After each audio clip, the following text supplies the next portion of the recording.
Tu peux baisser un peu le micro, il est trop haut par rapport à toi. Bah ouais, faudrait pas. Voilà. Tu vois, Salut. genre à 2 cm, on est bien comme ça. Ok. Bah on est bien là, non? On est bien, on est calé, Ouais, on peut est très commencer. bien, très bien. Bon, bah, bonjour à tous, salut. Bonsoir. On se retrouve pour le deuxième Salut à épisode. Salut à tous, c'est Squeezie. On se retrouve pour le deuxième épisode du mini-podcast pour apprendre la langue française, pour pratiquer l'écoute de la langue française. Aujourd'hui, on est avec Samuel, Enchanté. qui est français et qui est aussi mon coloc. Voilà, donc Ouais. des présentations. Tu vas nous dire d'où tu viens, comment tu considères ton français, ton accent et si tu veux te présenter en 2-3 mots, vas-y, je te laisse la parole. Ok. Bah du coup, comme on l'a dit, moi c'est Samuel. Bah pour parler un peu de mon français, de mon accent, je pense pas avoir vraiment d'accent. Comme tout le monde. Bah non, il y a certaines personnes qui ont quand même un accent un peu plus prononcé, mais... Je te dirai quel accent je pense que tu as après. Ok, super, j'aurai la surprise. Mais non, au final, je pense pas avoir d'accent, ou je pense que j'ai un mélange d'accent parce que j'ai la chance ou pas, je ne sais pas, d'avoir vécu dans pas mal d'endroits en France. J'ai pu vivre 8 ans à Toulouse, donc parfois, sur certains mots, je sais que je peux avoir un peu un accent du Sud, mais je suis quand même à la base breton, j'ai vécu dans les îles, j'ai vécu aussi t'as vécu à dans plein l'Est de la d'endroits, hein. France, enfin, j'ai un peu vécu partout, donc finalement, je pense pas Et être maintenant, au si Québec. éponge à accent que ça. Donc, Ouais, non. On va bah, dire voilà. que... Ok, merci. On va dire que t'as pas un gros accent, mais j'entends l'accent toulousain. Ok. Je te jure que j'entends. Ça me fait toujours plaisir, c'est un joli accent. Et je j'entends trouve. pas l'accent breton. Ça, je suis désolé. Après, y a-t-il vraiment un accent en Bretagne Oui, Vous le direz dans les il y commentaires. a un accent breton. J'essaierai d'avoir quelqu'un qui a l'accent breton pour ce podcast. Vous allez voir. L'accent breton, il est très très subtil, Ouais. mais il existe. Ok. Il y a beaucoup de Bretons en plus à Montréal, donc Ouais. pour le coup, Il je y a pense beaucoup que de bretons. il faut aller C'est un chercher. truc de fou. Il y a énormément de Français à Montréal pour ceux qui regardent et qui connaissent pas trop la francophonie. Parce que Montréal c'est génial et les Français ils ont compris. Mais je trouve que les gens du Sud, moi je viens du Sud, sont sous-représentés. Il y a quand même, on en trouve quand même pas mal de Il y en personnes a, du mais Sud, il y a mais pas beaucoup de gens de Marseille. je trouve que ouais, c'est surtout, on voit beaucoup j'ai de une Bretons, théorie. beaucoup de Parisiens aussi. hein. Beaucoup de Parisiens, ça il Ouais. en manque pas. Mais j'ai une théorie, c'est que les gens du Sud, ils veulent pas aller dans un endroit où il fait froid. Alors Ouais, que les ça se Parisiens, tient. les Bretons, les gens qui sont habitués au mauvais temps, Ça se tient. c'est Ouais, pas, c'est pas vrai. pire quoi. C'est vrai. Et puis, si je dis pas de bêtises, enfin, je veux dire, c'était aussi pas mal de Bretons qui étaient allés à l'époque de C'est Jacques possible, Cartier, ouais. et c'était pas mal de Bretons et Normands qui étaient partis. C'est possible, donc, c'est comme ouais. Et aux États-Unis, il y avait beaucoup d'Irlandais, d'Écossais, tout ça. donc en ils vrai, c'est un peu les retracent mêmes petit peuples. peu, hein. c'est ça, ils font les mêmes tracés que leurs ancêtres et tout. Ouais, c'est les mêmes peuples. Même j'ai vu le breton, tu m'en avais parlé la dernière fois. Ouais. Oui, parce qu'il y a une langue officielle de la région de la Bretagne Ouais. qui s'appelle le breton, c'est une langue celtique.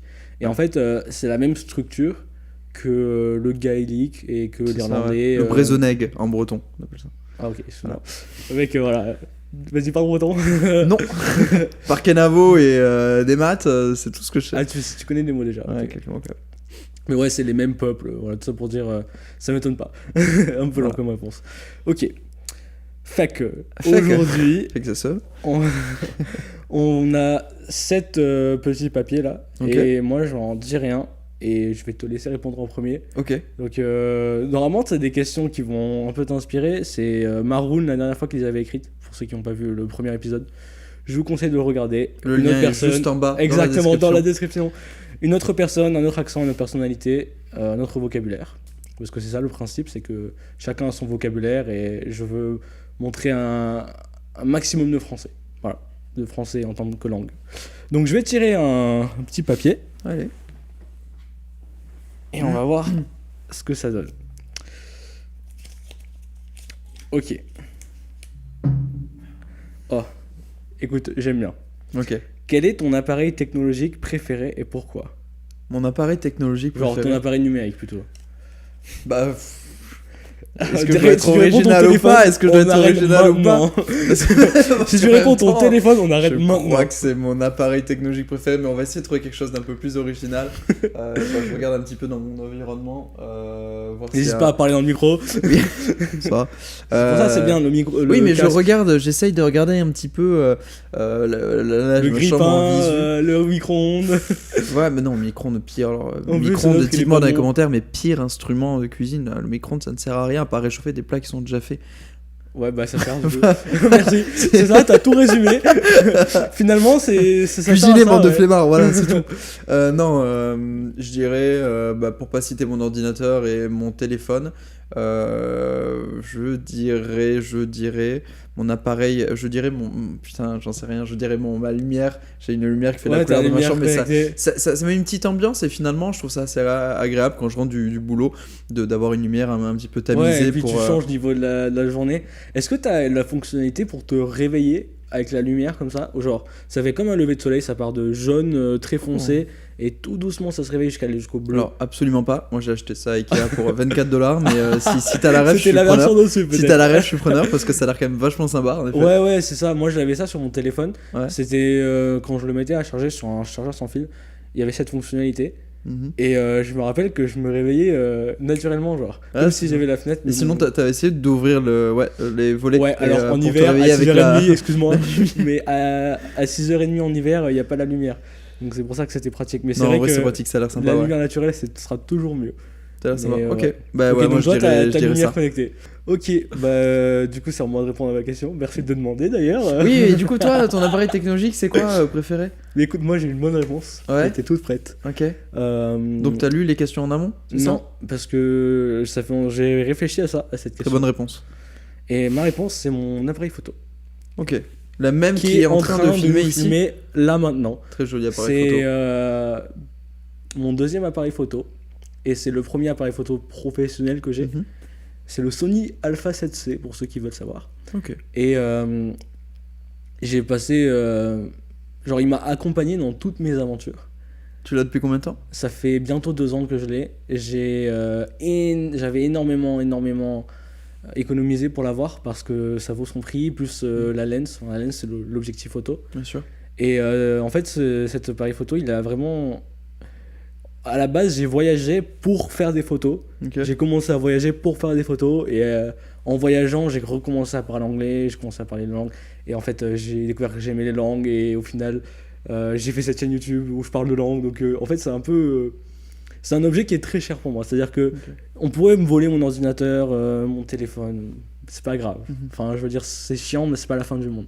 Si on me vole mon appareil photo, je pense que je me bats pour le retrouver. Enfin... C'est un peu le début de quelque chose, du coup, cet appareil photo. C'était pas juste un appareil photo parce que t'avais une passion pour la photographie. Ça a été un peu le précepte de beaucoup de choses, comme tu dis, ton étude de la langue, tes voyages. Écoute, ouais, c'est intéressant parce que ça a rien à voir. Ouais. Mais c'est mon outil. C'est un peu comme comme un prolongement de ma pensée. C'est vraiment genre un outil artistique. Complètement. Et j'ai fait des portraits avec, j'ai fait des paysages, j'en ai fait des milliers. D'ailleurs, souvent dans mes vidéos YouTube, je mets... quand il faut mettre un fond, je sais pas quoi mettre. C'est l'utilité que j'ai trouvé à mes photos. Je mets des photos de paysages. Rien à voir avec les langues. Des fois, je mets des photos de Paris, des photos de chez moi. Et ça que des photos que tu as prises. Que des photos que j'ai prises. Voilà. Donc, toutes les photos qui sont sur ma chaîne YouTube, ce sont les photos que j'ai prises. À part les photos stock, enfin, ça se voit quoi. Bien sûr, ok. D'illustration. Mais oui, ce que je disais, c'est que c'est vraiment pour. Sans ça, je réfléchirais pas pareil. Genre, quand je mets ma caméra et que je commence à. Des fois, j'improvise devant la caméra pour des vidéos. Et je sais pas, ça me permet vraiment de développer ma pensée. Et je suis vraiment reconnaissant d'avoir commencé à faire de la photo et d'avoir fait cet achat. Mais voilà, c'était une longue réponse. Non, mais ok, c'est super intéressant. Ok, ça se voit que c'est quelque chose qui te touche. Ouais, grave. Okay. Ouais, et j'ai même, après avoir acheté ça, j'ai des potes qui ont commencé à faire de la photo aussi. Ouais. Et qui influenceur, du coup. Et oui, voilà. J'avais un code promo. Qu'est-ce que tu ne fais pas? Qu'est-ce que tu ne fais pas? Non, mais ces potes-là, ils ont commencé à faire des photos. J'ai vu qu'ils commençaient à aimer aussi parce que c'est vachement bien la photo. Et voilà, ça fait plaisir quoi, d'inspirer aussi un peu les gens. Mais ouais, je pense qu'on peut faire une deuxième question. Ouais, parce que celle-là était un peu courte, mais franchement très intéressante. Ok, ouais, très bien. Alors, Samuel. Oui. Ok, pas mal. Un peu le même esprit. Quel livre t'a changé ou impacté le plus? Ok. Si tu veux, je réponds avant. Si toi t'as déjà, oui, tu peux. Mais écoute, moi j'ai déjà une petite idée. Moi j'aime bien parler de moi. J'ai remarqué. Donc, non, je rigole. Vas-y. Donc oui, j'ai une réponse. Comment tu peux réfléchir? Alors, mon livre qui m'a le plus impacté, il y en a deux en tête, mais je vais en choisir un. C'est Minimalisme digital de Cal Newport. Cal Newport, à la base, c'est même pas un auteur, c'est un prof d'informatique à l'université de Washington DC. Et il s'est un peu spécialisé dans le... Comment dire? J'allais dire le workflow. Non, dans le... Ah, j'ai du mal à parler. Dans la productivité, dans le travail, dans comment être bien efficace quand tu fais une activité intellectuelle. Et il a fait un livre qui s'appelle Deep Work, où c'est ça, en fait, il y a tout dans le titre, où il parle de comment étudier efficacement, comment travailler efficacement.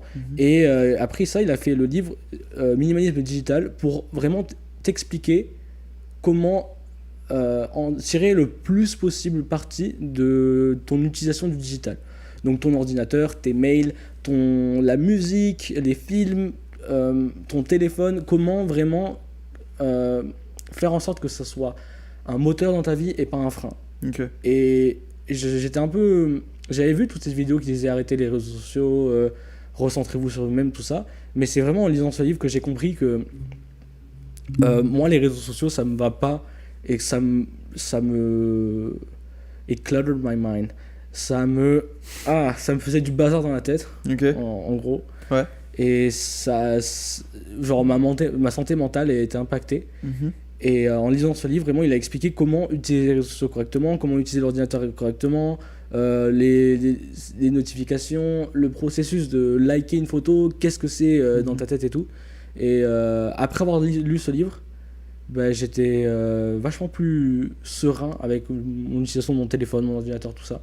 Okay. Et en fait, là, j'avais plus de temps libre. Parce que du coup, il bannit pas toute activité des réseaux sociaux ou informatiques. C'est plus qu'il apprend, on va dire, à l'utiliser de manière, on va dire, plus saine. C'est ça, plus saine et plus orientée utilité. Okay. C'est-à-dire ton téléphone, il va te servir à aller à un endroit. Google Maps, c'est super intéressant. YouTube, ça va être... tu veux changer un filtre ou tu veux changer quelque chose, c'est super important. Tu vas pas couper ça de ta vie et c'est débile. Et voilà, donc lui il dit des choses comme quoi, par exemple, les réseaux sociaux, c'est tout l'utilité que t'en as, tu peux le condenser tout ça en 5 minutes par jour. Voilà, c'est ce genre de choses. Et je vais pas tout raconter le livre, mais voilà, je pense que vous avez compris un peu l'idée. Ouais. Mais c'était ça mon livre le plus intéressant. Ok, je te laisse répondre maintenant. Du coup, alors la question est, je ne sais pas lire, donc c'est un peu complexe. T'es pas illettré quand même. Non, mais pas de no shame, hein, pas de problème, hein, mais non, je pense que tu sais lire. Non, mais c'est pas. Non, mais pour le coup, j'ai pas un livre qui m'arrive comme ça, qui je pense aurait pu m'influencer, donc je vais plutôt partir sur des livres, mon livre préféré ou mes livres préférés. La question, on voulait dire ça, t'inquiète. Alors c'est étonnamment parce que je suis pas un grand lecteur de BD, mais un de mes livres, si ce n'est mon livre préféré, et que je conseille à tous de lire parce que pour le coup c'est un sujet qui est en effet très grave et pas très drôle, mais qui retranscrit ces événements d'une manière de génie. C'est Maus, c'est du coup une BD qui a été écrite faite par j'ai oublié son nom, mais en gros l'histoire un petit peu de Maus, c'est une retranscription un petit peu de la vie d'une personne dans les camps de concentration à Auschwitz. Ah ok. C'était je veux pas dire de bêtises, hein, donc peut-être qu'il faudra me reprendre si c'est pas le cas. Il me semble que c'est un Polonais, c'est un Polonais et qui écrit en fait une BD sur son père, et son père était à Auschwitz, et ça a été une des BD les plus vendues de l'histoire. Et moi je trouve que ça m'a énormément impacté parce que je l'ai lu assez jeune. Il était dans la bibliothèque de mes grands-parents, et donc je l'ai lu assez jeune et je l'ai relu un nombre incalculable de fois, et à chaque fois c'est toujours un même plaisir, parce que plaisir pour un sujet aussi grave, c'est vrai que c'est peut-être pas forcément le mot, mais c'est bien retranscrit, c'est bien écrit, et puis moi je trouve que la manière dont il aborde les choses pour un sujet aussi grave, finalement c'est du génie. Et puis, et je D'accord. pense que c'est en effet un livre que tout le monde devrait lire parce que, tout comme Par c'est un culture sujet, générale. ouais, c'est ça. Tout comme c'est un sujet qu'il faut qu'on continue à apprendre aux enfants dans les cours d'histoire. Je suis d'accord. C'est quand même une retranscription d'une période de notre histoire et qui ne peut malheureusement pas être oubliée. Et c'est à travers des œuvres comme ça, des livres comme ça qu'on n'oublie pas. Donc, ouais, je dirais, Mouse. je dirais ce Mouse, ouais, que je conseille. Wow. C'est en dessous 2 ouvrages et c'est vraiment très bien. Et voilà. Ok. Et cette BD, du coup, tu dis que c'est bien abordé, c'est satirique, c'est quoi le style? Non, c'est pas du tout satirique, c'est descriptif. très, c'est plutôt documentatif, c'est très, il y a pas, alors déjà ce qu'il faut savoir, ce qui est très typique dans cette BD, c'est qu'il n'y a il y a pas d'humains en fait, Ce c'est sont que des animaux, c'est des Ah animaux, oui, c'est je ça. comprends ce que tu veux dire. Donc, si je me souviens bien, donc les juifs sont des rats. Les Allemands c'est sont triste. des chats, les Anglais sont des grenouilles. Enfin voilà, il y a quand même en effet une petite satire qui est derrière, mais c'est quand même très pour retranscrire un petit peu les conditions de vie à Ok. Auschwitz, parce que du coup, ce que a vécu son père, c'était vraiment une vraie aventure. Ouais, c'est On y voit un petit peu horrible. le début avant le début de la guerre, au moment où les Juifs commencent à être persécutés, et ça va jusqu'à du coup son emprisonnement lorsqu'il va à Auschwitz et même l'après lorsqu'il va essayer de retrouver ses proches. Enfin c'est génial, Wow. c'est très prenant. Moi je Mais pense tu que m'as c'est donné surtout envie ça, de le c'est lire. très très prenant. Tu m'as donné envie de le lire. Bah, J'aime écoute, beaucoup avec l'histoire. plaisir. Même si je suis pas hyper bien cultivé, j'aime beaucoup l'histoire et je pense qu'il y a beaucoup à apprendre, Complètement. surtout de ce passage-là de l'histoire. Et c'est très prenant, c'est ça, c'est que même si on n'aime pas l'histoire, et même si on n'a pas forcément envie d'une lecture qui soit, on va dire, aussi sombre, on s'y prend très très vite et ça se lit vraiment très facilement. Wow, ok. Ouais. Oui, une BD encore plus. C'est ça. Là, faut C'est pas ça, faire quand même, beaucoup ouais. d'efforts. Waouh, ben, c'est une super réponse, bravo. Voilà, merci. Waouh. Et Ouais, je réfléchis depuis tout à l'heure et je pense pas avoir d'autres idées de ouais, t'as livres. pas d'autres livres? Bah, il y en a plein, mais sauf Le que. livre sur le vin que j'ai vu dans ta chambre? Non, oui, j'adore le vin, mais des livres qui m'ont marqué quand j'étais jeune. Harry Potter, bon, ça c'est classique. Hein. Tu sais que je l'ai pas lu, moi. Ah ouais, c'est vrai. Non, je l'ai pas Il lu. faut en lire Harry Potter Ouais, quand je le même. lirai un jour. J'ai un livre aussi que je conseille beaucoup et finalement qui est aussi un livre normalement pour enfants, mais qui est aussi un livre pour adultes. C'est À la croisée des mondes. C'est une trilogie. Croisée des mondes. Ils ont sorti un film il y a un bon nombre d'années. Et à la base, c'est un film pour les enfants, mais en fait, c'est aussi pour les adultes parce que ça aborde des sujets très intéressants comme la mort et comme la religion. Ok. Ce qu'il faut savoir, sans trop rentrer dans les détails, parce que pareil, je m'y connais pas énormément, mais ce livre-là, lorsqu'il avait été paru en Angleterre, il avait pas mal été interdit, ou en tout cas, il avait été très Interdit. décrié. Mais c'est quelle époque Alors, c'est vieux, non? Ouais, Parce que- peut-être alors soit 20e, soit 19e, mais je pense plus ok, 20e. d'accord. Et ça avait été décrié parce que l'Angleterre est un pays très religieux et il est sorti à peu près au même moment que du coup que je crois le Seigneur des Anneaux, si je dis pas de bêtises. Ok. Et en fait les Seigneurs des Anneaux alors je dis peut-être des bêtises, mais il était sorti au même moment qu'un ouvrage anglais qui est aussi une référence et qui lui était très axé religieux, alors qu'à la croisée des mondes justement c'est tout l'inverse, c'est un livre qui est complètement dénonce. anti-religion, qui touche d'un aspect très pragmatique la mort et la religion, et c'est un livre qui est super intéressant parce qu'il y a une énorme morale derrière, et c'est assez fou de se dire que ce livre a été autant décrié parce que à l'époque la société était très religieuse et donc Oui, c'était pas prêt pour, ils étaient pas prêts pour un ouvrage qui remettait complètement en question des questions religieuses comme ça. Donc moi je me souviens que quand je l'avais lu enfant, alors, évidemment j'étais pas très intéressé par ces sujets-là, donc c'était juste parce que je trouve que c'est un très bon livre, mais même en étant adulte, je pense que c'est un très bon livre à lire si on s'intéresse un petit peu à ces Et est-ce questions-là. que c'est une fiction ou... C'est une fiction. C'est une fiction. C'est une encore, fiction, ouais. c'est une histoire de monde un peu, je crois, un peu parallèle finalement. Du coup, mais c'est des hommes, c'est des humains quand même. Mais il y a un truc d'univers, ça fait des années que je l'ai pas lu, mais un truc d'univers Ok, parallèle bah, et tout. Mais encore c'est une quand fois, ça même donne plutôt envie de le réaliste. lire, ouais. C'est pas non plus de la science-fiction à fond. Enfin, Ok. pareil, c'est prenant, ça c'est cool. Ok, bon bah je ressors de ce podcast avec une liste de livres à lire. Je vous ferai une liste de mes top 20 Bah, livres à écoutez, lire. je mettrai ça dans la description, allez voir mon code. Ok, bah, Voilà, oups, YouTube. Merci beaucoup pour avoir partagé tout ça. Bah, avec C'était plaisir. super intéressant. Ouais, avec plaisir. J'étais content de t'avoir sur ce mini podcast. Ouais. La raison pour laquelle je garde ça assez court, c'est parce que je veux que vous puissiez regarder ça de manière assez décontractée, sans forcément passer 1 heure dessus. C'est vraiment juste pour peut-être une fois tous les jours entendre un peu de français, pour vous habituer et découvrir des accents, des façons de parler, tout ça. Donc c'est la fin de ce podcast déjà. J'ai passé un Merci super à moment, toi. j'espère que toi aussi. Ouais, moi aussi, c'était très ok, cool. Super, ça fait toujours C'est très plaisir. cool. Moi j'aime bien ce Ouais, flow. C'était la première fois ce format, c'est sympa, ouais. Première fois Complètement. que tu fais quelque chose devant une caméra. Non, je crois pas. En tout cas, enfin, alors, déjà, j'ai fait un peu de radio. Je suis passé plusieurs fois à la radio, donc en Wow. vrai, le micro et tout ça, bon, ça Ouais, c'est j'ai pas vu, vu au ça début, hein, mais en vrai, ça va à l'aise. Non, et caméra, je sais plus. Je sais plus. Ouais, quoi qu'il arrive, Peut-être, t'es je super sais à pas, mais en l'aise, tout même cas, c'était plus une que très bonne moi. expérience. Donc voilà, c'était un vrai plaisir. Merci Ok. à toi Bah, pour ton invitation. On leur dit au revoir. Ben, Merci de nous à avoir tantôt. regardés. À tantôt, comme on dit au Québec. Et chez nous, on dit ciao. Même si c'est italien. Ciao. Ciao.